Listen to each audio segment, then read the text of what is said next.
Baik, terima kasih sebelumnya kepada moderator. Langsung di sini saya akan menjelaskan materi tentang pendapatan nasional pada perekonomian secara umum. Langsung saja yang pertama, pendekatan produksi. Penggunaan pendapatan produksi dalam menghitung pendapatan nasional mempunyai dua tujuan penting.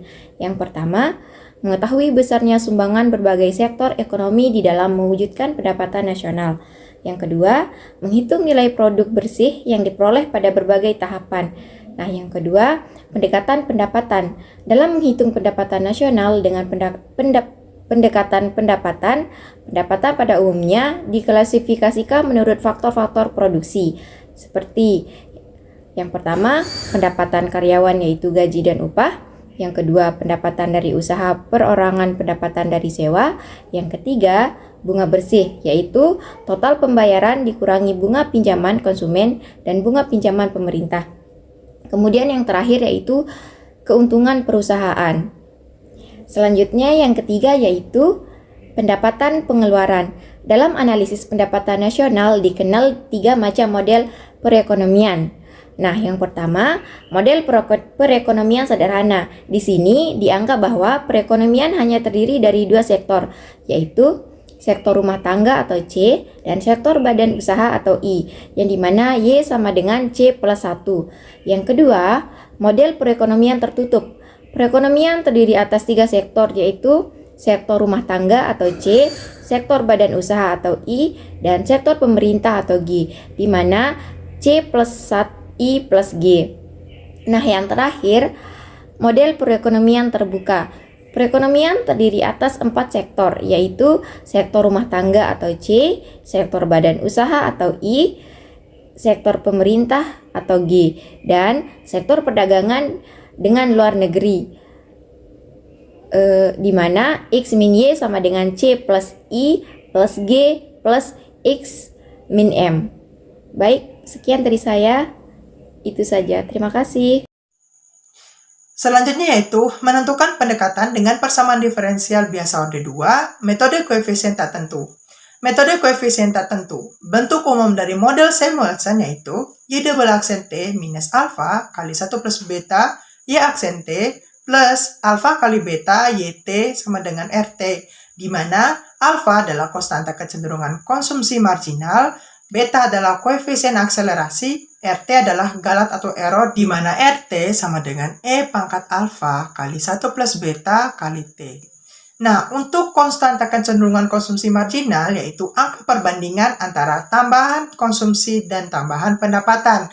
Nah, sedangkan koefisien akselerasi yaitu angka perbandingan antara perubahan jumlah investasi dan perubahan jumlah konsumsi, yang menunjukkan tingkat pengaruh perubahan konsumsi tersebut.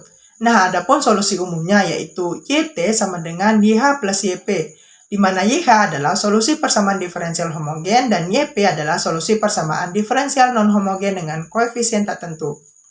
Langkah selanjutnya yaitu menentukan YH. Persamaan karakteristiknya yaitu M kuadrat minus alpha kali 1 plus beta M plus alpha kali beta sama dengan 0, di mana M1 dan 2 sama dengan alpha kali 1 plus beta plus minus akar alpha kuadrat kali 1 plus beta minus 4 alfa beta per 2, yang dapat diambil dari 3 kasus penyelesaian yang berbeda-beda tergantung pada nilai-nilai yang ditetapkan oleh alfa dan beta. Nah, ketiga kasus penyelesaian tersebut diantaranya, yang pertama, jika A kuadrat kali 1 plus beta kuadrat sama dengan 4 beta, maka M1 dan M2 merupakan akar real yang berbeda, sehingga YHT sama dengan C1E pangkat M1T plus C2E pangkat M2T. Yang kedua, jika alfa kali 1 plus beta kuadrat sama dengan 4 alfa beta, atau alfa kali 1 plus beta kuadrat sama dengan 4 beta, maka M1 sama dengan M2, atau merupakan akar real yang berulang atau sama, sehingga YHT sama dengan C1E pangkat MT plus C2TE pangkat MT. Nah, jika A kuadrat kali 1 plus beta kuadrat kurang dari 4 alfa beta atau alfa kali 1 plus beta kuadrat kurang dari 4B, maka M1 sama dengan M kuadrat merupakan akar kompleks alfa plus minus beta I, sehingga IHT sama dengan E pangkat AT dikali C1 cos BT plus C2 sin BT. Langkah selanjutnya adalah menentukan YP. Karena RT sama dengan E pangkat alfa kali 1 plus beta kali T, maka pilih YP sama dengan A kali E pangkat alfa kali 1 plus beta T. Kemudian kita turunkan menjadi YP aksen sama dengan A kali alfa kali 1 plus beta kali E pangkat alfa kali 1 plus beta kali T.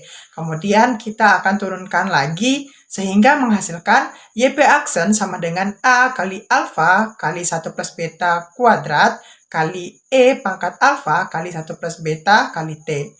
Kemudian disubstitusikan ke persamaan Samuelson atau persamaan satu tadi sehingga mendapatkan nilai A dan didapatkan YP sebenarnya. Nah, langkah terakhir adalah menentukan solusi umum. Solusi umum yaitu YT sama dengan YH plus YP. Jadi persamaan pendekatannya untuk pendapatan nasional yaitu YT sama dengan YH plus YP. Dengan YP adalah error atau galat.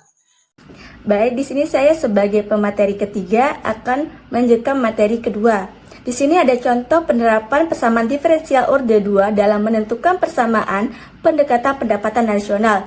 Di sini diberikan data suatu negara. Nah, dengan konstanta kecenderungan konsumsi marginal atau alfa sama dengan 2, koefisien akselerasi atau beta sama dengan 3. Dari data tersebut, tentukan solusi khusus persamaan pendekatan pendapatan nasional. Kita bisa cari solusi khusus persamaan pendekatan pendapatan nasional dengan cara ekonomi terbuka. Perekonomian terdiri atas 4 sektor, yaitu sektor rumah tangga atau C, sektor badan usaha atau I, sektor pemerintah atau G, dan sektor perdagangan dengan luar negeri X dikurangi M. Di mana Y sama dengan C ditambah I ditambah G ditambah X dikurangi M. Dihasilkan dengan sisi pengeluaran Y sama dengan C ditambah I ditambah G ditambah X dikurangi M sama dengan 918 ditambah 240 ditambah 365 ditambah 7 sama dengan 1530 sebagai persamaan keduanya. Kita akan cari persamaan pendekatan dan pendapatan nasional dengan PDB orde 2 koefisien tak tentu. Nah, bentuk umumnya itu Y double aksen T dikurangi A dikali 1 ditambah B dikali Y aksen T ditambah alfa beta YT sama dengan RT, di mana alfa itu konstanta kecenderungan konsumsi marginal, beta itu koefisien akselerasi, RT itu galat atau error, dan RT itu adalah E pangkat A dikali 1 ditambah B kuadrat. Akan dicari solusi homogennya, karena alfa sama dengan 2 dan beta sama dengan 3, maka diperoleh Y double aksen T dikurangi BY aksen T ditambah 6Y T sama dengan E pangkat 8T sebagai persamaan ketiga. Persamaan karakteristiknya yaitu M kuadrat dikurangi 8M ditambah 6 sama dengan 0, D sama dengan B kuadrat dikurangi 4AC sama dengan min 8 kuadrat dikurangi 4 dikali 1 dikali 6 sama dengan 64 dikurangi 24 sama dengan 40 lebih besar dari 0. Maka akar realnya akan berbeda. M12 sama dengan alfa dikali A1 ditambah beta plus minus akar A kuadrat dikali 1 ditambah beta dikurangi 4 alfa beta per 2 sama dengan 8 plus minus 2 akar 10 per 2 sama dengan 4 plus minus akar 10. Maka diperoleh A sama dengan 4 dan B sama dengan akar 10. Sehingga solusi homogennya yaitu E pangkat 4T dikali C1 cos akar 10T ditambah C2 sin akar 10 dari persamaan 2 didapat Y sama dengan 1530.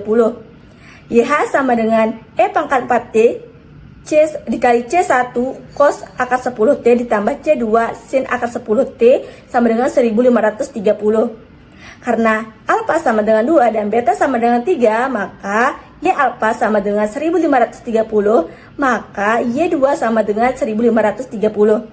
YH sama dengan E pangkat 8 dikali C1 cos 2 akar 10 ditambah C2 sin 2 akar 10 sama dengan 1530.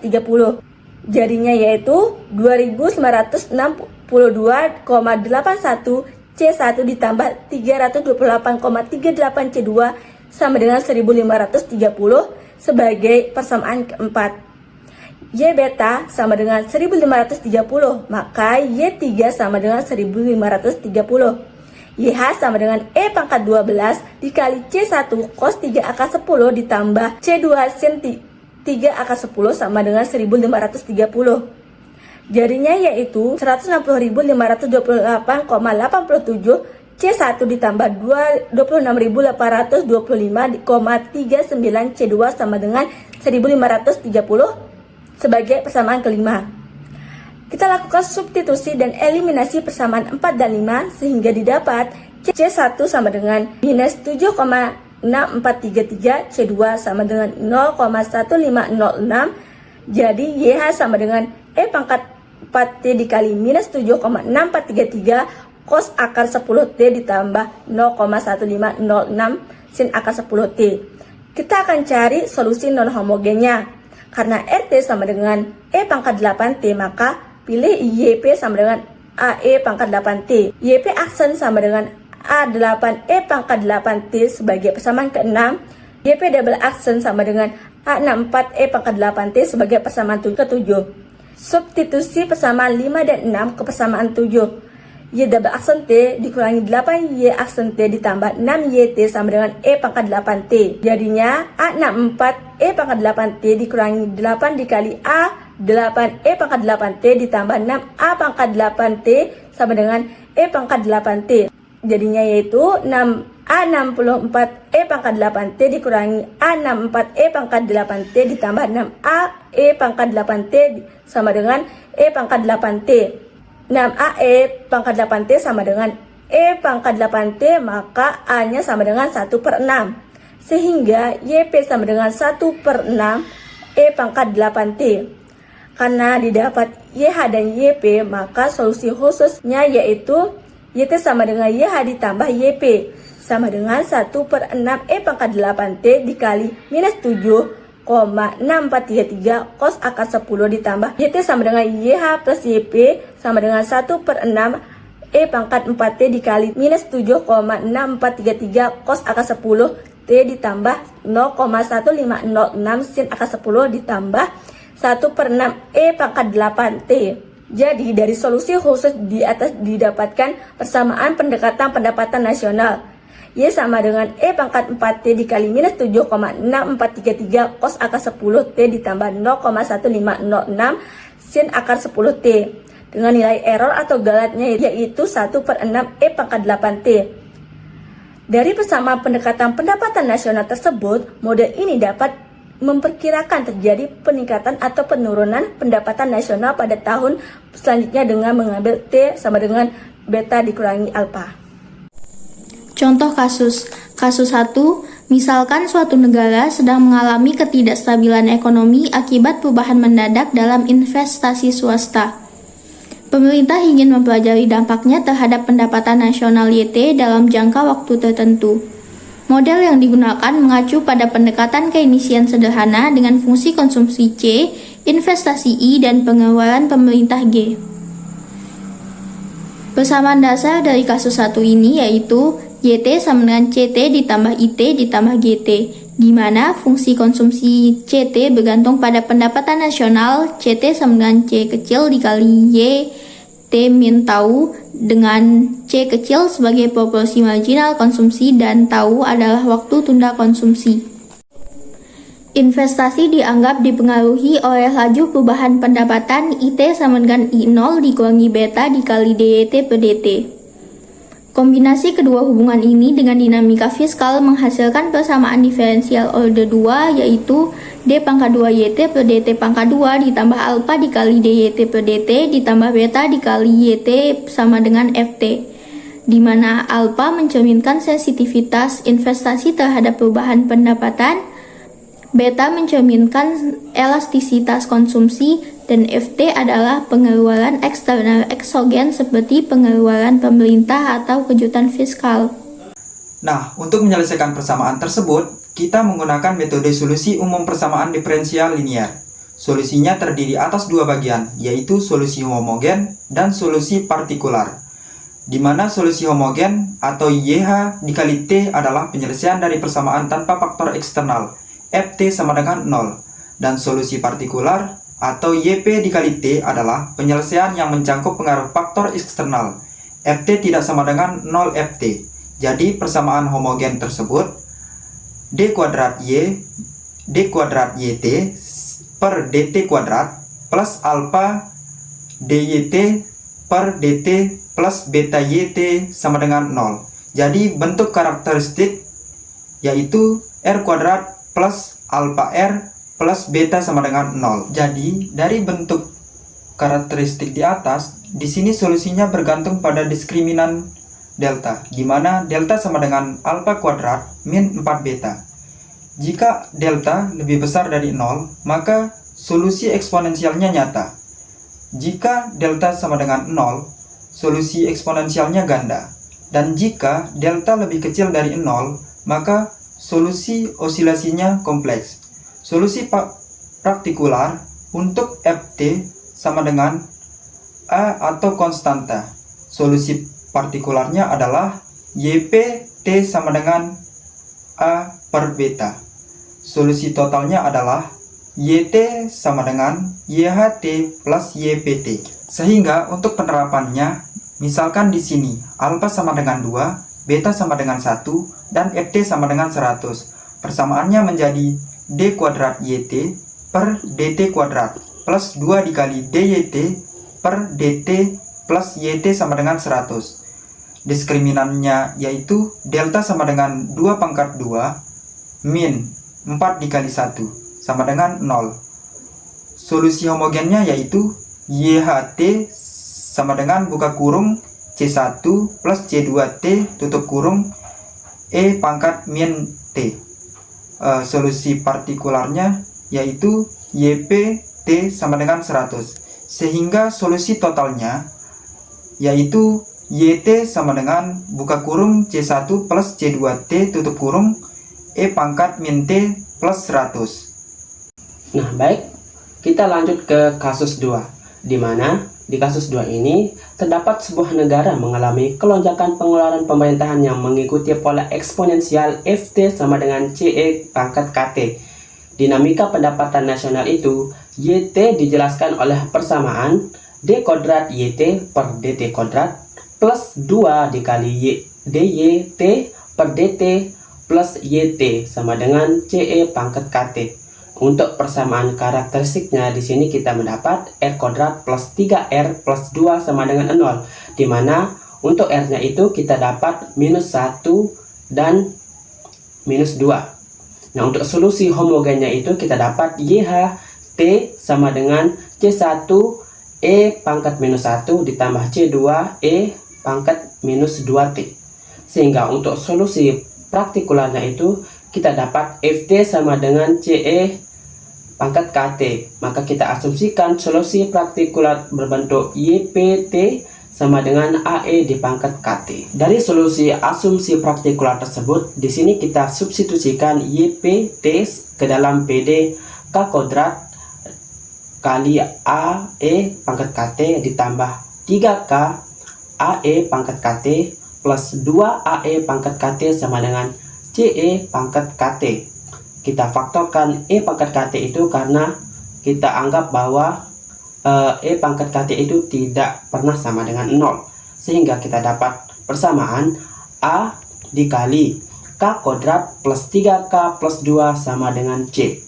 Karena K kuadrat plus 3K sama dengan plus 2 adalah polinomial karakteristik, jika K tidak boleh sama dengan minus 1 atau K tidak boleh sama dengan minus 2, maka di sini kita mendapat A sama dengan C per K kuadrat plus 3K plus 2. Jika K itu sama dengan minus 1 atau K sama dengan minus 2, maka di sini kita asumsikan bentuk Ypt sama dengan At pangkat N E pangkat Kt dengan N itu lebih besar sama dengan minus 1.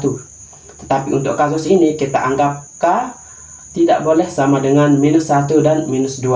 Sehingga untuk solusi totalnya itu akan menjadi Yt sama dengan Yht plus Ypt sama dengan C1 E pangkat minus 1, C2 E pangkat minus 2T plus C per K pangkat 2 plus 3K plus 2 dikali E pangkat Kt.